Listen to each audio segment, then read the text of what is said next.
So listen to this dream. Um, this gentleman had back in 2019 and 2020. And he said that there's aliens coming. And when they get out, they're black people. They're black people.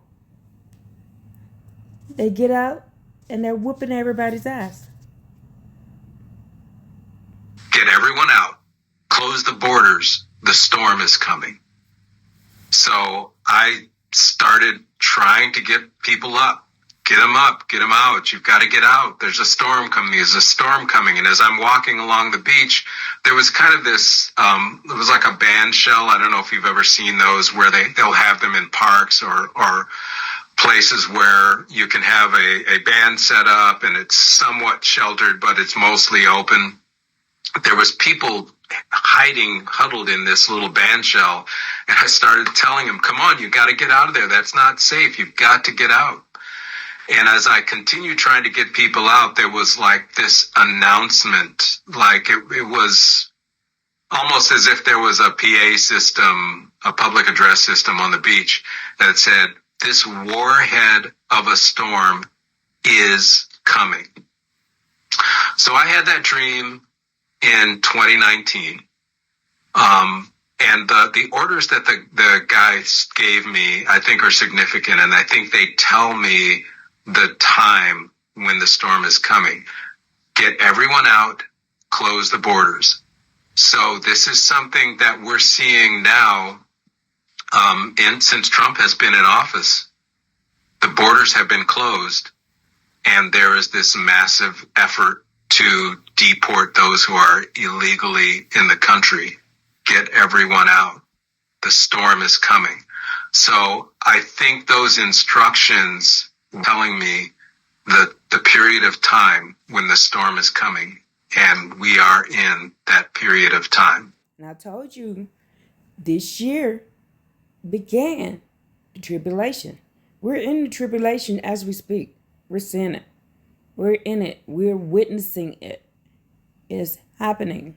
The next 7 years, for the people who are not serving the Most High Yah only, it's going to be hard on y'all. The ones who call in Yah name, that's what the scripture says. The ones who call in Yah name, in the Tanakh, not the book of the death, but the book of life. In the book of life, the Tanakh is the book of life. The King James and the New Testament, that's the book of death. In the book of life, it says, call in the Most High Yah's name, and you will be saved. Now listen to this. On the next dream that I had was in September of 2020, and I some of this is personal and will only make sense to me, but I'll explain. I dreamt that I was in a house. I was in someone's house. It was someone I knew, but not no one that I knew from waking life. But in the dream, I knew them. They were believers. We were talking. I had, as you can see behind me, I'm a bass guitarist. I'm a musician. I had my bass with me and an amp with me also. And it got to be time for me to go. And I left my bass and my amp. And as I was leaving, I said to the person that I was talking to, well, enjoy the bass. I was leaving it behind and just giving it to them, which is, if the Lord told me to do that, I would do that, but that's not something I would do. And as I left, I had this little rollerblade suitcase, like a carry-on that you take when you're flying. So I remember I walked down this stoop. So it was like I was kind of in a brownstone, so like you would have primarily on the East Coast. And I was living in Texas during this time, and they didn't have houses like that. So I felt like I was somewhere on the East Coast. And I walked across the street out to a park, and it was just like it was a normal day. People were... Now, what did I tell you? My book told me where they're coming, and they're going to be dropping bombs, and there's going to be a war in East America. Where did I tell you that? And the Abba is telling people that he does not hide anything. He tells it. He warns. He said, I didn't hide anything. He says that in Deuteronomy 30. He says that in Isaiah 45. If you go and get the Stone edition to knock, Hebrew to English, PDF, and just download it to your phone. Everything is in the book. From the rooter to the tutor, beginning to the end. I was watching a bunch of dreams yesterday after the class I did. And people are being told what's about to happen. The Muslim Yah said, I will pour my spirit out. I'll pour my spirit out. And he said, when he pour his spirit out, he's going to tell. He's telling you. The one guy had a dream about the valley of final decisions. He had a dream about the valley of the final decision. And I was like, oh my goodness. Does he know what that means? Like, we are in that time. He had a dream about the valley of the final decision. And he said what the guy said was they were confused. When they were in the valley, he said in the valley to the decisions, they was confused about being in the valley of decisions. This, you know why they was confused? Because these people are Christians. They're Christians and they think that they're going to fly away. And you know what? I'm going to add that at the back of this because that is very important. I'm going to add that video and then the other video because he had another video talking about judgment too. Oh, yes. I'm going to add that to this video. People were jogging. They were walking around. Kids were playing. Just a normal day. But as I was walking through the park, I started hearing helicopters go overhead. You know, first it was one, then another, and they were kind of low, flying low. Then all of a sudden, I was in this, I think I was in the same place because the sound of the helicopters never changed. But everything was gone. The park was gone. It looked like, the only way I can describe it is scorched earth. There was no trees. There was no grass. It was like being in a gravel pit where the ground had been burnt. Very dark. Is there a Christian alternative to burnt. Very dark. More helicopters flying very low overhead. And I knew that there was this sense of foreboding in the air.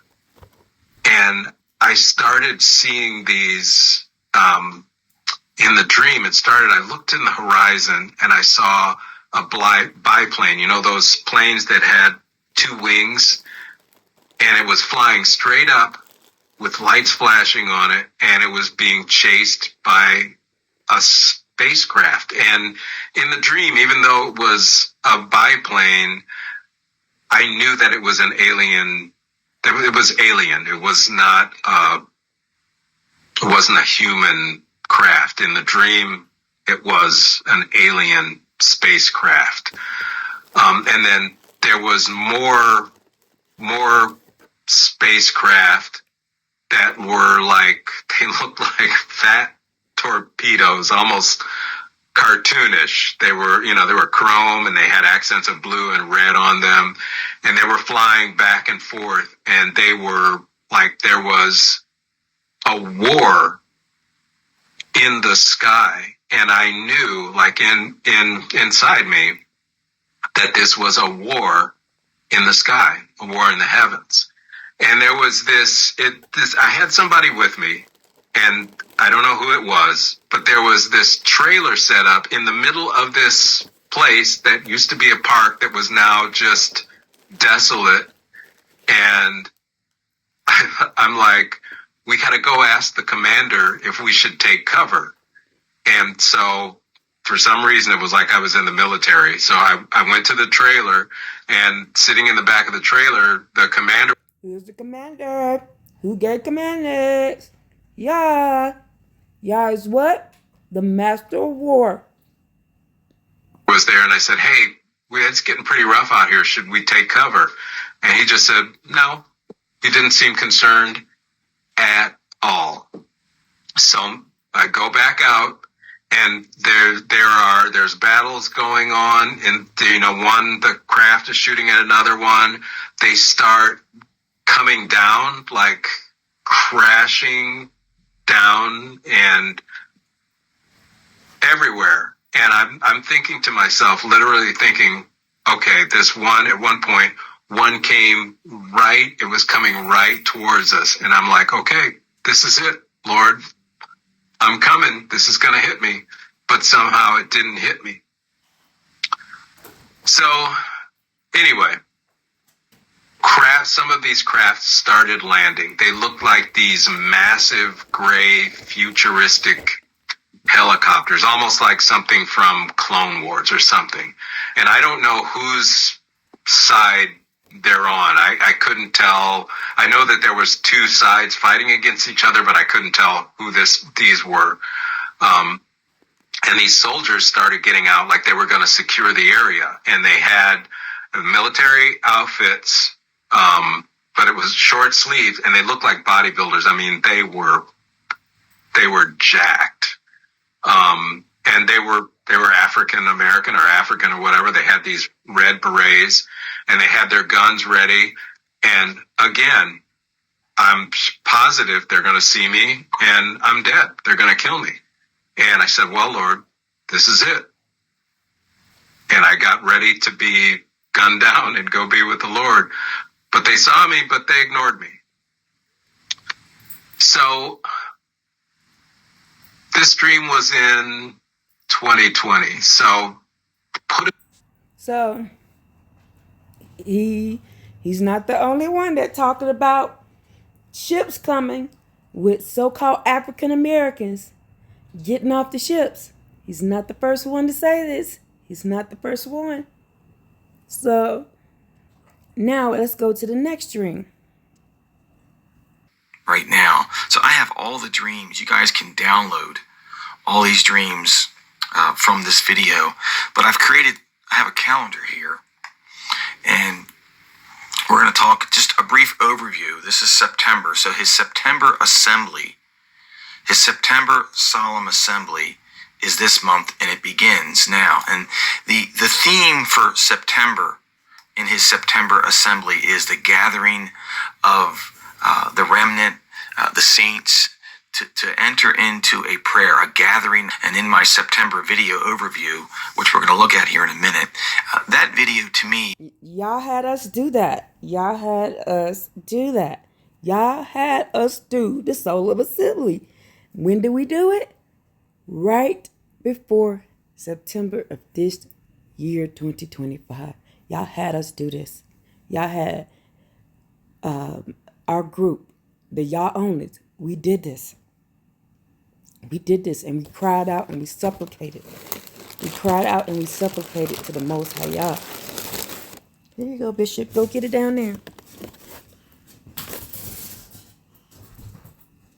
It was the fulfillment of Joel chapter 1. He referred to this as a solemn assembly, if I can spell solemn right. And when you look in the Old Testament prophets, which is something that most people, at least, aren't really doing to see what's really going to happen. But when you look in the 17 books of prophecy, the only place where you have the solemn assembly being called out is in Joel chapter 1, Joel chapter 2. And I truly think that this September solemn assembly is the fulfillment of Joel chapter 1 that leads into Joel chapter 2. It has to be Israelites. And the Israelites did do it. We did it this year in 2025. Based upon the content of his dream. See, I've been in contact with a few people sort of in church, in higher church positions, and they're discounting Dana's dreams. They say that, well, Dana's not a prophet. He says he's not a prophet, so why should we listen to his prophetic dreams? And my response to that was, well, okay, yeah, he's not a prophet. He claims he's not a prophet. However, he has prophetic dreams. And there was once upon a time where there was a Pharaoh who had prophetic dreams, and Joseph interpreted those dreams, and it changed the entire world when Joseph went ahead and enacted his provisions to account for that prophetic dream from a wicked Pharaoh. So, anyway, with that. So, the Most High Yah says in Joel, told us to call the assembly. Get your Koheens, get everybody, get the women and children. Go to the altar. Go to the altar of the feet of the Most High Yah. That's the altar. Not altar you built, not something they built. It has to be natural. You cannot build altars to the Most High Yah. It has to be what the Most High Yah has already established. It has to already be there. So we went to the feet of the Most High Yah, and we supplicated, and we repented, and we lamented, and we cried out and begged the Most High Yah. And we begged the Most High Yah. The assembly went literally 4 hours, 40 minutes, 4 hours and 44 minutes, y'all. 444. And if you go look up what 444, Isaiah 444, what is Isaiah 444? Those are the children of Israel. Those are the seed of Jacob. Those are the chosen ones of the Most High Yah, Jacob. Isaiah 444. When you see 444, and that is Isaiah 444. We ended that assembly at 4 hours and 44 minutes, y'all. We didn't even know we had done that until we were finished. We literally ended it, the solemn assembly of lamenting and repenting, the daughters of Zion and the sons of Jerusalem. We got together and we lamented and we repented and we cried out the solemn assembly like the Most High Yah told us to, and we had to pick a certain day to do it. And we had to do it at that day, at that time, and we did it like he told us to do it, exactly how he told us to do it. And it ended at 4 hours and 44 minutes. Isaiah 44 and 4. Yeah. Let me go ahead and jump to, I have a summary here of all of his dreams, at least his initial dreams. Okay, so you guys can download this. This is sort of an overall summary. And I just want to point out to the fact that Scripture says, where there is no prophetic vision, the people cast off the restraint. They run wild without anyone to guide them. And then also says in Acts 2:17, in the last days, which we are, young men will see visions. The little Swedish boy had a vision of the rapture. And your old men, now Dana's not that old, he's in his early 50s, shall dream dreams. So the first dream he had, obviously, was back in December of 2019. When he saw all of the pandemic stuff begin, he realized this dream was real. It showed a calendar. The second dream he had was the dream that went viral, dream number 2. He got it on June 22nd. And this is his overall dream of June, July, August, September, October, November. And we're going to look at that just in a minute. Then he had a dream on June 23. And you guys can Google this. This is when he saw the coin shortage from the bank. And the video he produced on June 27th that spoke about this dream. And here's a link to that video right here. So you can go back to that video. And on June 27th, you can hear him speak about this dream number 3, where there was a coin shortage. And you'll notice that that's right before the news stories started to break about the coin shortage from the Federal Reserve. For some reason, how COVID is keeping them from minting coins. Okay, so let's just take a quick look at the first main dream that went viral. I did a video on this. You guys can download that document. And when I looked at this video, this was the original video that went viral. He received this dream on June 22nd. And he posted it, I think, on June 23rd on his Facebook page. And it's got millions of views. This is the one that started him out. I think that this dream is an overview of the first 3 seals. They saw the white figure, which... Now, do you see the other guy? The other guy said the same thing in his dream. He said the same thing that he said in his dream that they told him to brace yourself. Now he's telling you the same thing. The Most High Yah is speaking out. He said, I will talk to your old men, your young men, your handmaidens, and your manservants, and I will do your Slavs and your Slavics. So he's talking to everybody. The Most High said, I do not do anything without telling you first. I will not do it. I did not hide it. And this is why I told Jacob to do the things they did so they could be saved. I told Jacob to do what they're supposed to do. Jacob, we need to get together and do what we're supposed to be doing so we can be saved. You see how the guy said in the other video how he thought they were coming for him and they didn't come for him. Because they're coming to get the foreign DNA off of Earth. I think is the guy on the white horse. And then peace was removed, seal number 2. And then the wealth was beginning to be taken, seal number 3, where the money became worthless. Now he's had subsequent dreams. So this dream covered September, October, November. It's sort of an overview, sort of wet our whistle with all of this. You can go back to my video where I go into this in detail. But this dream, like I said, was the overview. Then he had a September dream, an October dream, and a November dream with much more detail. And I'm going to quickly go to the September dream. This was the dream. I did a video of this. Here's the link to his dream. He had the dream on July 20th. This dream, based upon the calendar that he saw, the September solemn assembly begins tomorrow. And there may be an event or there might not be an event. This may be a spiritual event where the remnant is called into prayer all at once. It could... The remnant is called into prayer all at once. The remnant, who is that? That's Jacob. And then we are the ones that are going around teaching Yah only. You can find that in Isaiah, again, 44. Go read Isaiah 44. The Most High Yah said, you are my witnesses. Isaiah 44:4. Isaiah 44:4. We are his witness. He said, these are my witnesses right here.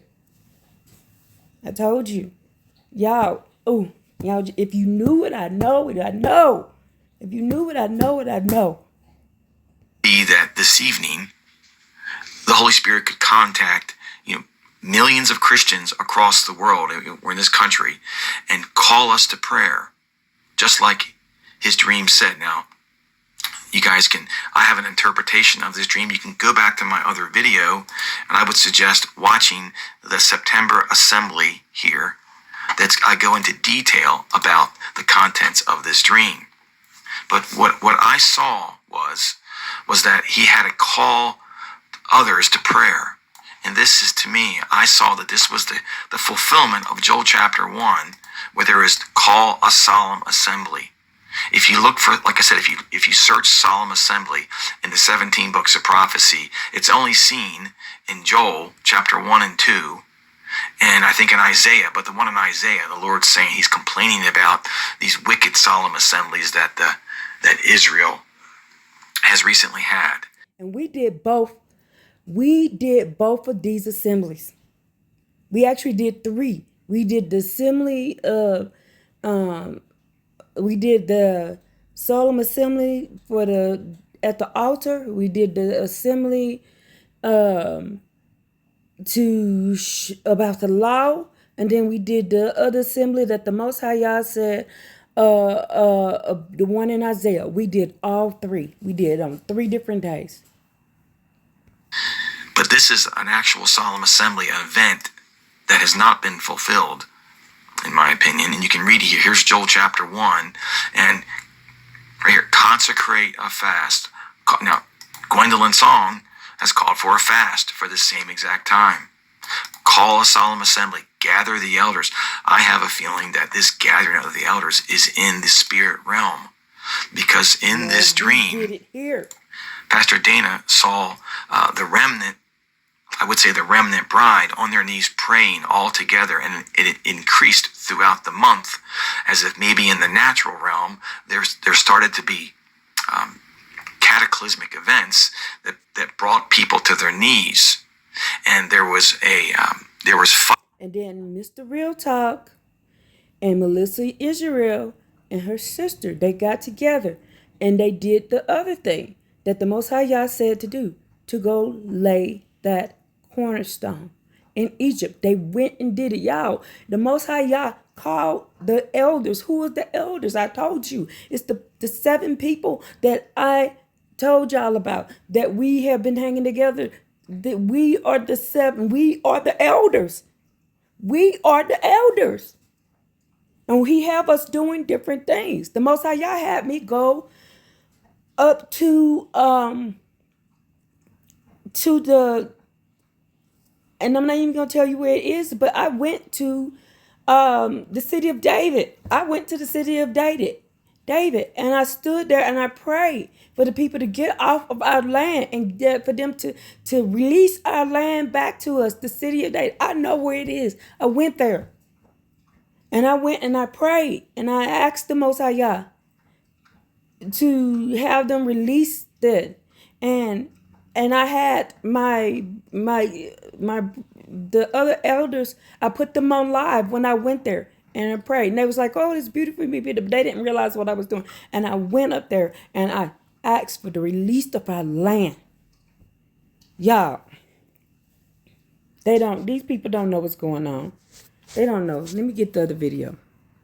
I just wanted to see, did you put that in there about the September thing? Now let me get the other video.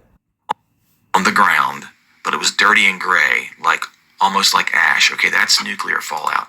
So it would appear that sometime in November, I don't know when, we have a nuclear explosion that's going on.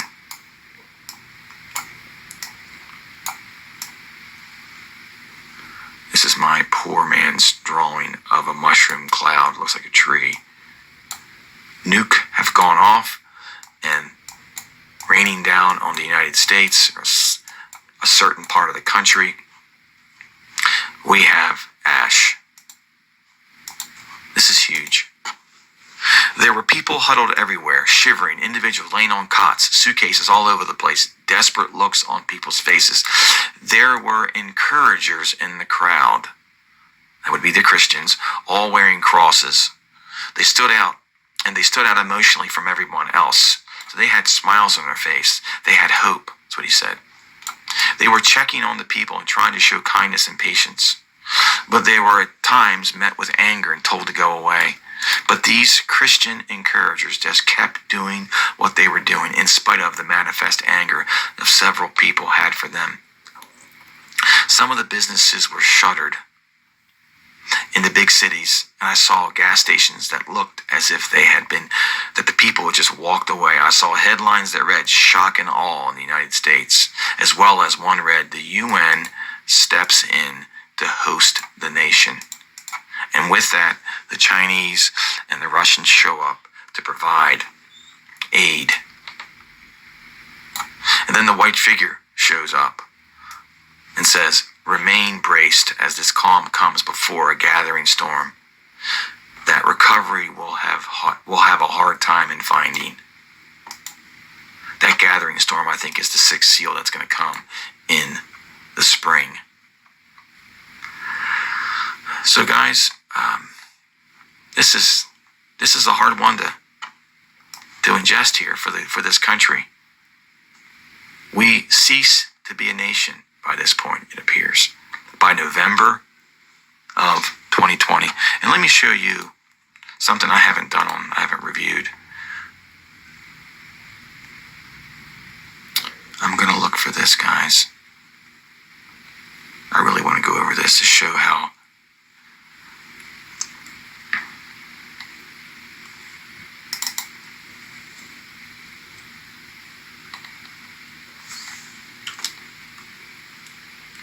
the Mayflower Compact. This is not the one I wanted to go over, guys. The Mayflower Compact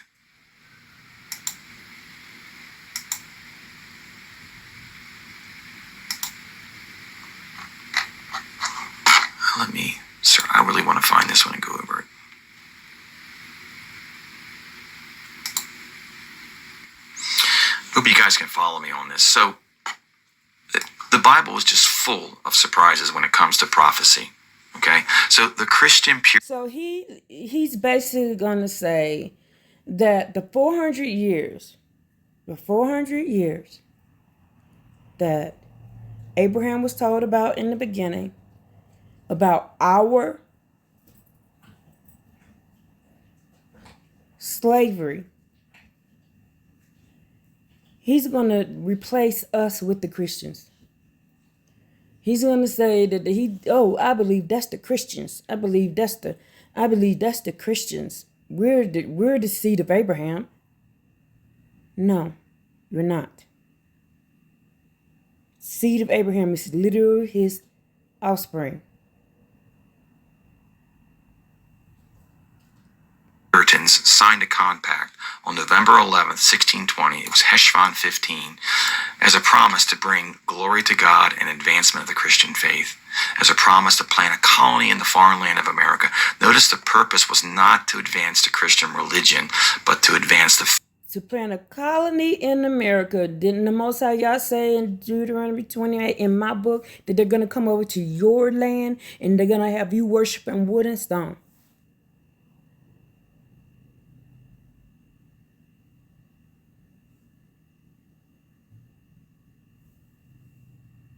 faith in Christ. Secondly, Abram, all the way back to Abram, before he was Abraham, was given a prophecy by God that his descendants would be slaves in a foreign land for 400 years. Right. Genesis 15 reads, Then the Lord said to Abraham, Know for certain that your offspring will be sojourners in a land that's not theirs, and will be servants there, and they will be afflicted for 400 years. Who are the descendants of Abraham? Is it more than Jewish people? Abraham was promised that he would be the father of many nations. But Galatians chapter 3 says this. Paul writes, just as Abraham believed God and it was accounted to him righteousness, know then that those of his faith, of that faith, they will be sons of Abraham, the offspring of Abraham. So the Christians, the Puritans who came here in 1620, when they entered into a covenant agreement with the Lord to advance the glory for the glory of God and the advancement of the Christian faith, this faith that's spoken about in Galatians, these folks were the offspring of Abraham. No. But we have a problem here. We have a Bible contradiction, because everybody and their brother, the people with the PhDs in divinity and all that stuff, they think that Genesis 15 is referring to the time of the Israelites were enslaved in Egypt. Nope. It doesn't say Egypt here. It says his offspring will be afflicted for 400 years. 400. But Moses tells us a little bit different. Moses says in chapter 12 of Exodus, the time of the people of Israel who lived in Egypt was 430 years.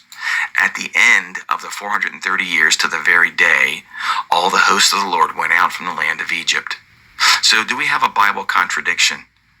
Is Moses and Abram, or Moses and God, are they... Guys, that's my dogs barking. What has been done is what will be done. So Moses is speaking about the Israelites in the land of Egypt. God is speaking about the Christians and Jews in the land of America. It couldn't be any more clear to me. And that's exactly, to the very day, that this lowly shepherd, that these folks in these highfalutin positions with PhDs think he is just misleading, is what I was told by certain people. Disingenuous. Does he look disingenuous to you? But I believe God is shifting who I am as a pastor, not into a prophet at all. He's not a prophet. He has prophetic dreams. That's what he is. And guys, when you look at the content of his dreams, they are so accurate. It's just mind-boggling, the accuracy of his dream. To have this October 11th date shown to him when it's exactly the same day that Jesus prophesied that the stone would be cast. If you read John chapter 8, right here, it's on Tishri 23. Go to my video, I show this. We are down to a singular day in the year For the Genesis 15 prophecy, mind-boggling. I should do a specific video of just that because I buried this at the end. With that, guys, I'll let you go. You can download all of these documents. Look at the calendar. We're talking about a mushroom explosion on the land of the United States by the November time frame. And the reason, if I go back to the calendar, and I'm speculating right here, guys, and the reason that we see this light, in my opinion here, this light, this is the Lord coming to gather up his faithful in a first fruits departure. That I would say, as it was in the days of Noah, so it shall be with the coming of the Son of Man. What are the days of Noah? Start on here. Days of Noah. Second month, using the fall as the first month. The days of Noah begin on October 28th for loading the ark, and they end on the 17th day. The 17th day of Heshvan, the day that the ark door shut, is November 4th. Now, how many modern day prophets have talked about the fact that right as the bombs are falling, people go up? Here is the days of Noah, October 28th, load the ark, right? And the ark leaves on November 4th. As it was in the days of Noah, so it shall be with the coming of the Son of Man, is what Jesus tells us. So guys, I think that's about it. I've done all I can do to take these dreams and make them real for us. You know, I should add in here the days of Noah. So, with that, guys, please share this video with your Christian friends who might be asleep and are not paying attention. But the deal here is this guy is having dreams. He's not a prophet. He having prophetic dreams that so perfectly align with scriptures. Jeremiah 28, okay, John chapter 8, Isaiah 28, 2. Okay, one other thing, the fall of Babylon. The fall of Babylon. When was the fall of Babylon? Right here. The fall of Babylon occurred on October 12th. Okay, October 12th, 400, whatever it was, BC. So the handwriting was on the wall. Let me see, I have another study here. I got to show this with you guys. This is just insane. The handwriting was on the wall. Guys, I'm going to my Facebook here.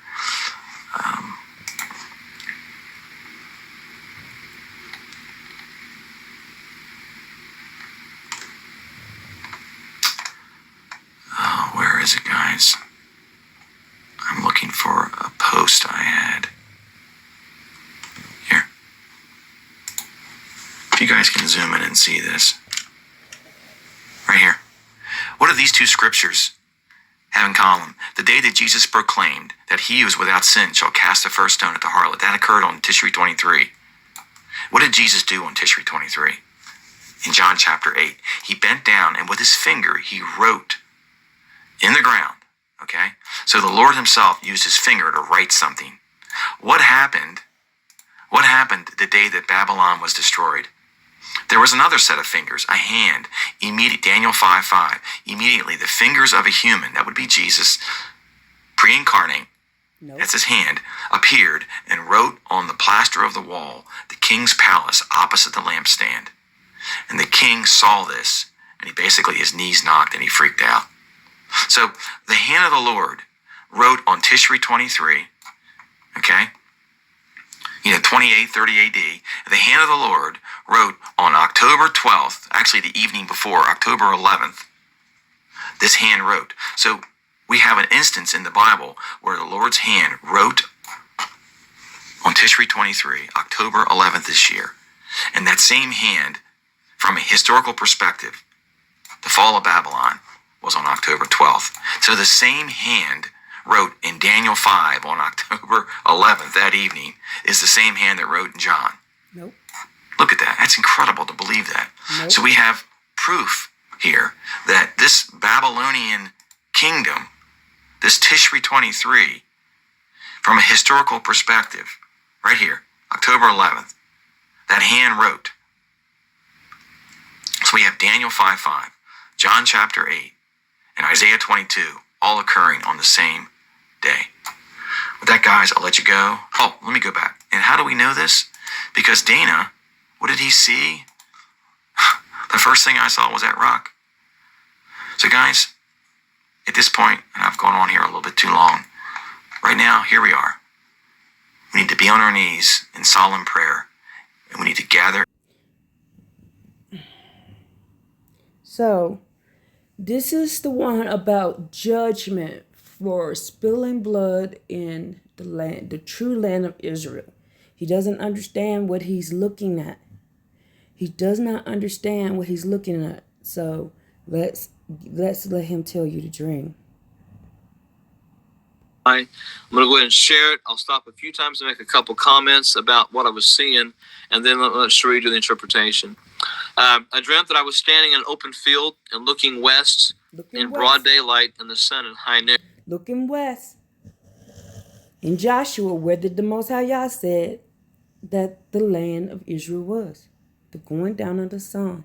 We've proved with Deuteronomy 28 in the Strong Edition Tanakh that America is the land of the Israelites.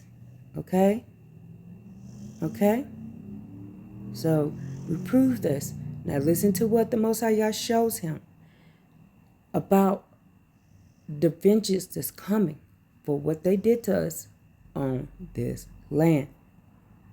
And there was a compass in my right palm that was facing up and pointed west, and that's how I knew what direction I was facing. And there was a silver-colored straight metal rod or staff in my left hand. It was touching the ground, and it went at least a foot above my head. I'm about 5', 6.5", so it was up to about 6.5 feet, 7 feet tall in my left hand. And so in my right hand, I got the compass looking up, pointing west, and the staff that's in my left hand. I was watching what appeared to be a large stone in the middle of the air. It seemed to be at a very high altitude, and it seemed bigger than it should. It was like looking at the moon when it's way too close to the earth, or it seems really, really big. But this stone was huge and out of place, did not look like it belonged there. And it was almost like a square. And there was a large round hole drilled near the top of it. And this thing was thick. It was miles and probably hundreds of miles wide. In my mind, I thought maybe I'm seeing the walls of the city mentioned in the New Jerusalem and in Revelation. But it was huge, had the large hole drilled through it. And what appeared to be a streamer, it looked like a streamer like you see a tail on a kite, or something like that it was tied through the stone. It was very blurry.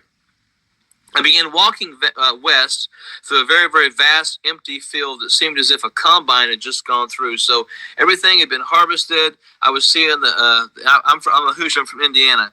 So after the combines would go through, you'd see those bottom stalks of corn about maybe up 8 inches to a foot tall where they'd been harvested. It looked like that. The grass in most places was green and healthy, but where it had been cut, it was browning, and it started to look dead. And the stones suddenly began to descend, but did not have a fiery entry. Like if you see when the space shuttle came or rockets come in, you see that fiery entry. There was no fire on this at all. There was no wave disruptions in the sky, so to speak. Nor was there any sound. So no fire in the atmosphere, no entry point. There was no sound except the whipping of what appeared to be now a rope. I could see now this was a huge rope, probably hundreds of feet wide, that had gone through this big stone. It made a sound like plastic that was not secured around cargo in a truck going down the highway. There's a Tyson chicken factory about 12 miles from where I live, and so every day I see trucks go by full of chickens with a plastic wrap, and when they're going fast, you hear that plastic. That's what it sounded like. And now the stone was falling very quickly, and I could actually feel wind coming off of it. And then you began to realize that it was like that whoosh sound coming. And it was then that I realized I was as far west as I could be. I was literally standing in California, looking off of the shore into the shoreline of the Pacific Ocean. And I saw a sign that said Pacific Ocean, so that's how I knew where I was. I then realized that the stone seemed to be about the size of Texas, and it was shadowing over the entire western half of the United States. As it fell, I could hear the whipping of the rope behind it, and I could also see it was trailing all the way back to the line of the black outer space way up in the sky. and the rope appeared to be miles and miles wide. It was impossible to tell how wide it was. Then this stone hit in the middle of the ocean, but there was no violent tsunami-like blast. There was nothing crazy. It hit as hard as it could, but it just began to sink, wobble kind of slowly into the water, and then it began to sink. Now, at this point, the broad daylight that I was seeing faded over the next few minutes of the dream, and I saw the rope falling from the sky, and it formed like a circle around the United States of America. Mexico and Canada were not in the mix of what I saw. I saw the rope as the stone's going down. There's still rope coming out of the ocean, still rope in the sky, and it makes its way like a circle around America. And as the stone sank, the rope tightened around the shores of the country until the Midwest appeared to be having a choking face and was having trouble breathing. It was like I saw a face going like it couldn't breathe. There were no arms or hands. I just saw the face restricted, trying to breathe. And I could hear a heartbeat. This was a very, very loud heartbeat it was not steady. It was choppy. It was violent. There was definitely some type of arrhythmia going on. And then I heard the millstone hit the bottom of the ocean. I could hear it. It was like a sonar dull thud, but I knew it hit the bottom of the ocean.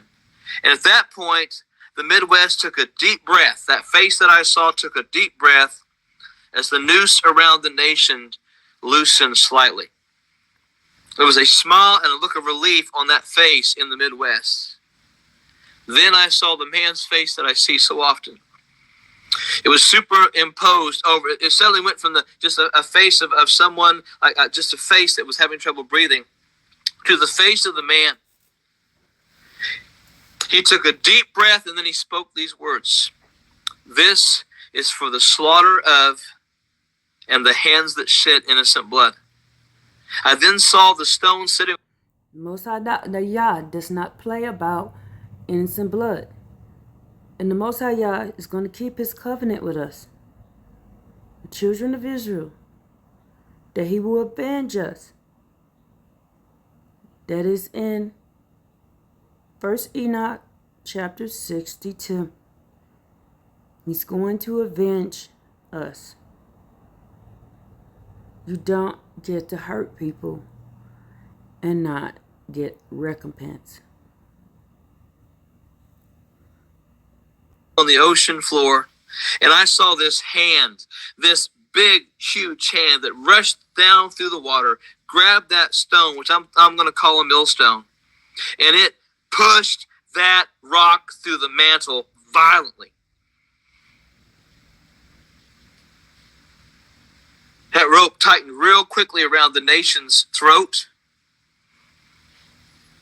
I saw violent earthquakes. I saw smoke rolling up as that last breath was taken. I saw the eyes kind of get bigger. You could tell this thing was being choked.